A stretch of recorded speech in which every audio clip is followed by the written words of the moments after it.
about sets, representation of set. So, and also we have completed exercise 1.1. Now we have to study about the properties of the set. That is, how many types of sets can we find? Now we have the types of set, that is the empty set.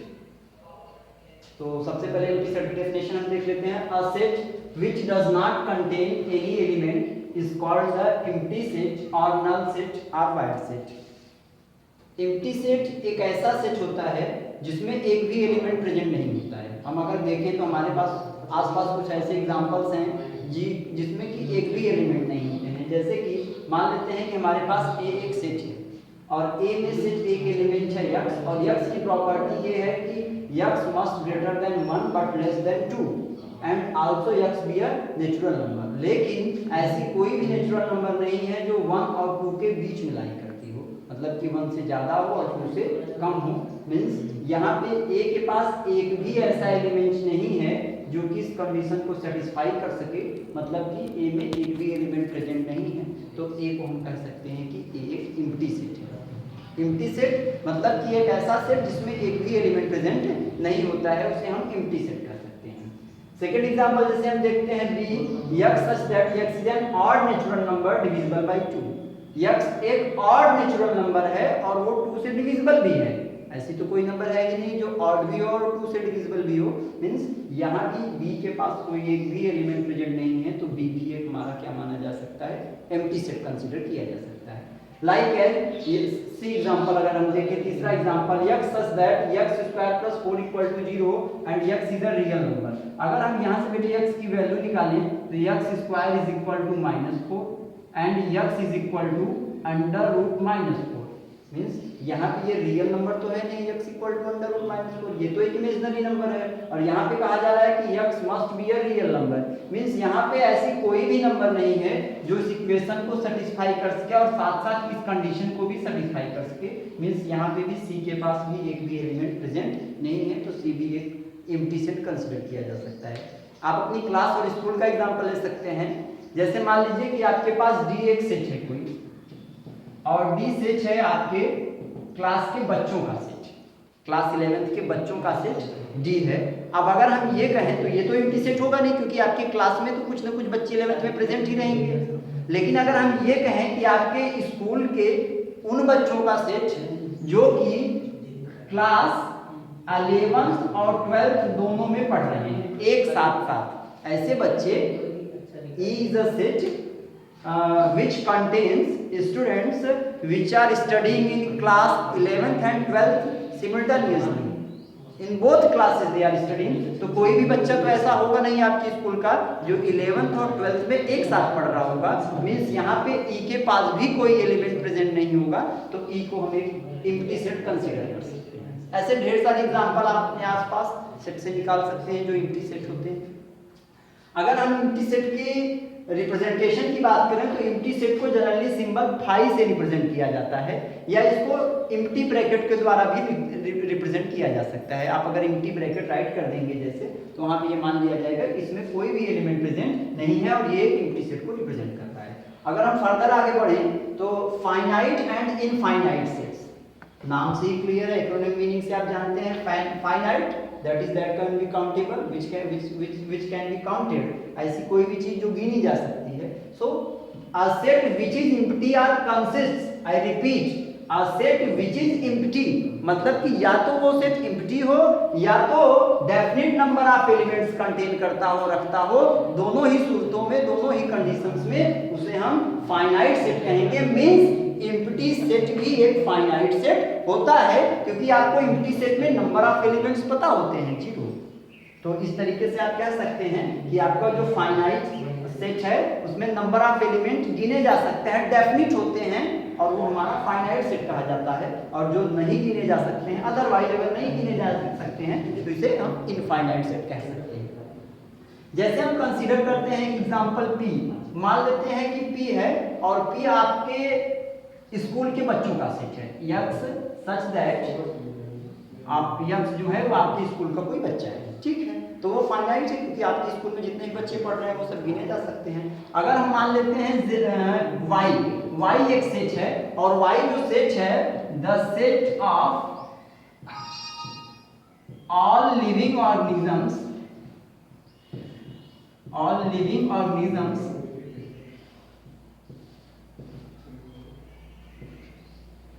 on earth। अब यहाँ पे आप देख सकते हैं कि y एक set है जो लिविंग ऑर्गेनिज्म, जितने भी लिविंग ऑर्गेनिजम्स अर्थ पे रहते हैं या रह रहे हैं, वो उनका जो सेट है वो हमारा y है। तो क्या ये काउंटेबल है, क्या इनफाइनाइट है? अभी तक तो डेफिनिट ही है, तो ये इस तरीके से क्या इनफाइनाइट सेट इसको कंसीडर किया जा सकता है। तो अभी तक हम लोगों ने एम्प्टी सेट, फाइनाइट और इनफाइनाइट सेट के बारे में पढ़ा। एक आपको छोटा सेट मिल सकता है सिंगलेटन सेट। सिंगलेटन सेट का मतलब होता है ऐसा कोई भी set, a set which contain only one element, एक ऐसा सेट जिसमें कि केवल एक ही एलिमेंट प्रेजेंट होता है, ओनली वन एलिमेंट प्रेजेंट होता है, उसे हम सिंगलेटन सेट कहते हैं। तो इसकी डेफिनेशन आप अपने मन से भी लिख सकते हैं, a set which contain only one element is called a singleton set. चलिए अब empty set, finite set, infinite और सिंगलेटन सेट को एक साथ मिला के देखते हैं। क्या हमारा अगर फाई इस तरीके से अगर ब्रैकेट के अंदर लिख दिया जाए तो क्या तब ये एम्प्टी सेट माना जाएगा? नहीं।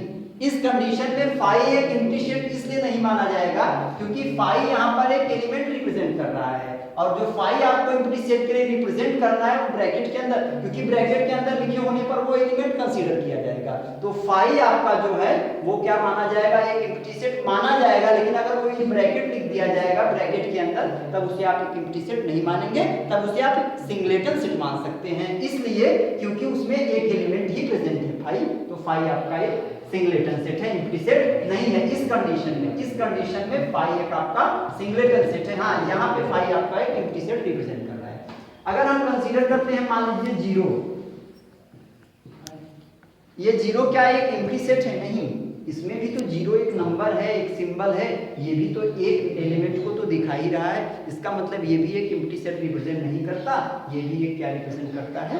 सिंगलेटन सेट को रिप्रेजेंट करता है। कहने का मतलब है कि अगर कोई चीज ब्रैकेट के अंदर लिखी जाए तो वो एक एलिमेंट कंसीडर होती है, और अगर वो फाई इस तरीके से बाहर ब्रैकेट के लिख दिया जाए, फाई लिख दिया जाएगा केवल, मान लीजिए हमने लिख दिया r इक्वल टू फाई, तो इसका मतलब है कि r एक एम्प्टी सेट है और उसमें एक भी एलिमेंट प्रेजेंट नहीं है। तो बच्चों अभी तक हम लोगों ने ये पढ़ा। अब हम फाइनाइट और इनफाइनाइट सेट्स के बारे में आगे डिस्कस करते हैं। तो फाइनाइट सेट्स वो होते हैं जिनमें नंबर ऑफ एलिमेंट्स काउंटेबल होते हैं।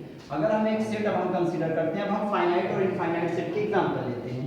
मान लीजिए ये आपके पास एक सेट है, उसके एलिमेंट्स है 1 2 3 4 एंड 5। अब अगर आप देखें कि ये number of elements in present है। अच्छा, एक दूसरी बात ये कि किसी भी सेट में जितने नंबर ऑफ एलिमेंट्स प्रेजेंट होते हैं उसे n और ब्रैकेट में वो सेट का नाम, जैसे हमें अगर लिखना है कि number of elements in set A, तो n and a like so, इस तरीके से लिखते हैं। इसका मतलब होता है number of sets in element in set A is equal to 5। मान लेते हैं एक दूसरा सेट है हमारे पास B, और B जो सेट है वो है A E I O and U। अगर हम number of elements in V लिखना चाहें तो again n is equal to 5, मतलब number of sets in any number of elements in any set is represented by n and set का name उसमें। मान लेते हैं कि हमारे पास एक अलग एलिमेंट, एक अलग सेट है C। C जो है वो सेट है set of all living animals or living organisms on the earth। अब अगर ये फाइनाइट सेट माना जाएगा कि इनफाइनाइट सेट माना जाएगा, क्योंकि अर्थ पे तो जितने भी एलिमेंट्स रहते हैं वो तो बहुत ज्यादा हैं, क्वाइट लार्ज हैं, लेकिन होंगे तो नंबर ऑफ एनिमल्स फिक्स ही कि हाँ अर्थ पे इतने ही फिक्स हैं। हालांकि वो अभी तक काउंटेड नहीं हो पाया, लेकिन जितने भी एनिमल्स और लिविंग एनिमल्स रह रहे हैं इस अर्थ पे वो तो काउंटेबल ही है। मतलब कि इस सी को भी इस कंडीशन में, या हम सी को फाइनाइट सेट कंसीडर कर सकते हैं। अब हम कुछ इनफाइनाइट सेट के एग्जांपल देखते हैं। लाइक सो, मान लेते हैं कि हमारे पास एक सेट है D एक सेट है जिसमें x such that x is a multiple of 5। x एक सेट है और x एक एलिमेंट है D सेट का, और जिसमें कि किसके मल्टीपल लिखे जाने हैं? 5 के मल्टीपल लिखे जाने हैं। तो आप 5 को मल्टीपल अगर राइट करेंगे तो 5, 10, 15, 20 कहाँ तक आप राइट कर सकते हैं? इनफाइनाइट तक राइट कर सकते हैं। हाँ, इनफाइनाइट सेट को रिप्रेजेंट करने के लिए हम जनरली कुछ एलिमेंट्स का नाम लिख करके और उसके आगे हम 3 डॉट लगा देते हैं। ये नोटेशन हो जाता है, ये सिंबल हो जाता है कि हमारा जो सेट है वो इनफाइनाइट सेट है और उसके एलिमेंट्स काउंटेबल नहीं है। आपकी जितनी भी नंबर्स हैं, जैसे आप कह दें आपके नेचुरल नंबर का सेट इनफाइनाइट सेट है, आपके होल नंबर का सेट इनफाइनाइट सेट है, इंटीजर्स का सेट इनफाइनाइट सेट है, क्योंकि ये काउंटेबल नहीं है तो ये सारी जो नंबर्स का सेट है उसे हम क्या कह सकते हैं? इनफाइनाइट सेट कह सकते हैं। और लिविंग ऑर्गेनिजम्स या लिविंग एनिमल्स का जो सेट है, हालांकि वो क्वाइट लार्ज होगा, बहुत ढेर सारी नंबर्स, बहुत बड़ी नंबर मिलेगी उसके काउंटेबल पे, लेकिन होगा वो डेफिनिट। इसलिए इस लिविंग ऑर्गेनिजम्स या लिविंग एनिमल्स के सेट को हम फाइनाइट सेट कंसीडर करते हैं। Got it? तो इस तरीके से हम लोगों ने singleton set, empty set, finite set और इनफाइनाइट सेट के बारे में पढ़ा। कभी इनफाइनाइट सेट के जो एग्जांपल होते हैं उनको हम रोस्टर फॉर्म में नहीं राइट कर सकते हैं। जैसे कि मान लीजिए कि मैंने आपसे कहा कि आपके पास B एक सेट है और B जो सेट है वो रियल नंबर का सेट है, सेट ऑफ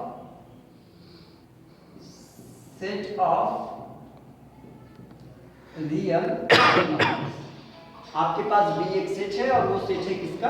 रियल नंबर्स का। अब रियल नंबर्स तो सारी नंबर्स जो इमेजिनरी के अलावा है वो सारी नंबर्स रियल नंबर होती ही हैं।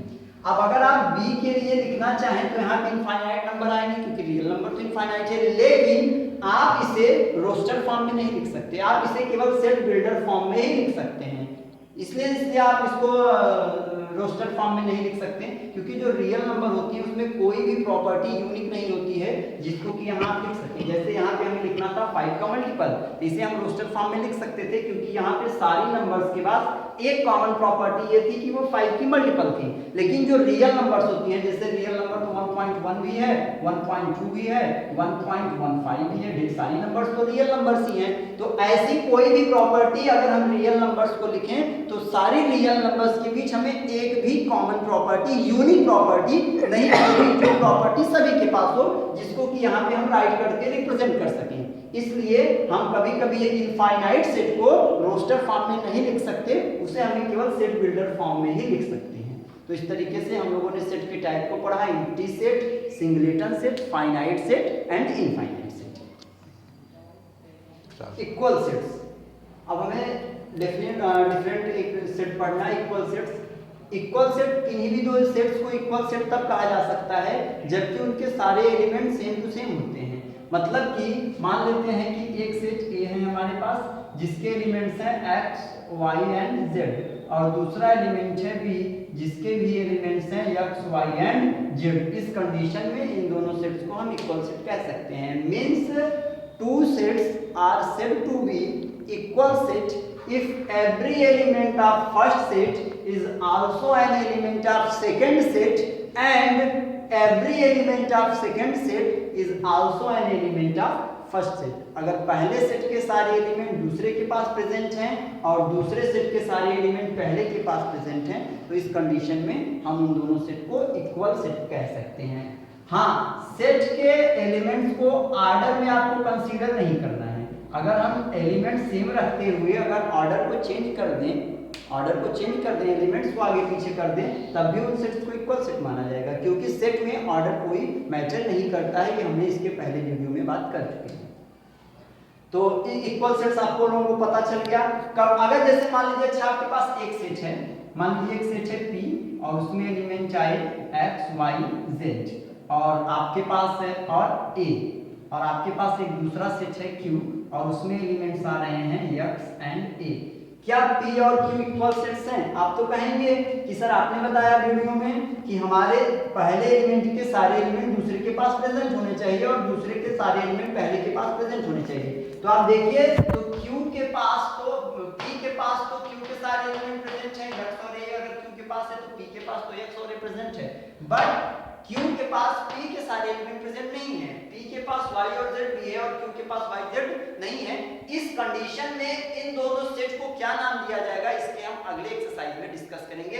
ये भी सेट का एक टाइप है, वो हमें आगे डिस्कस करना है, लेकिन आप ये जान लीजिए कि ये दोनों सेट इक्वल सेट नहीं है और यहाँ पे ये सारे सेट्स इक्वल सेट हैं, जिसे हम A B equal to C, और अगर सेट्स इक्वल सेट नहीं है तो हम उसे नॉट इक्वल लिख सकते हैं। Set B is not equal to set Q। 1.2 Now let us see the first question.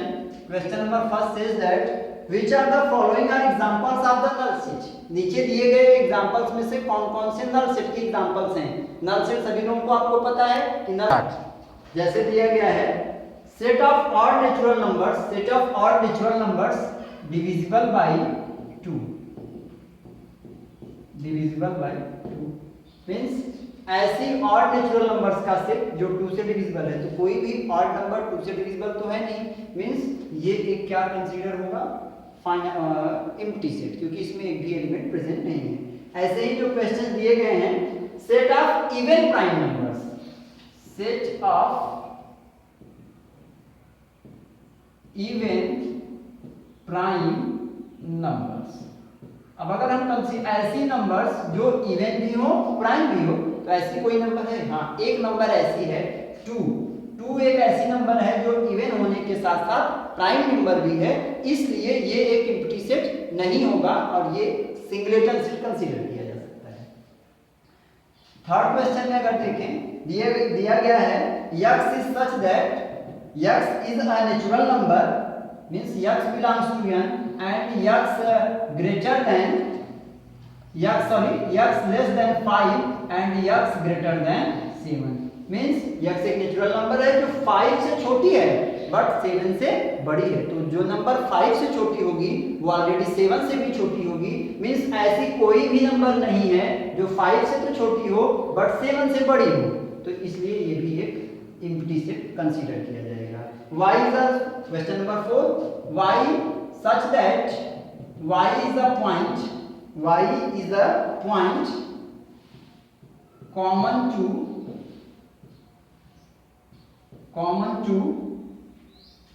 any two parallel lines,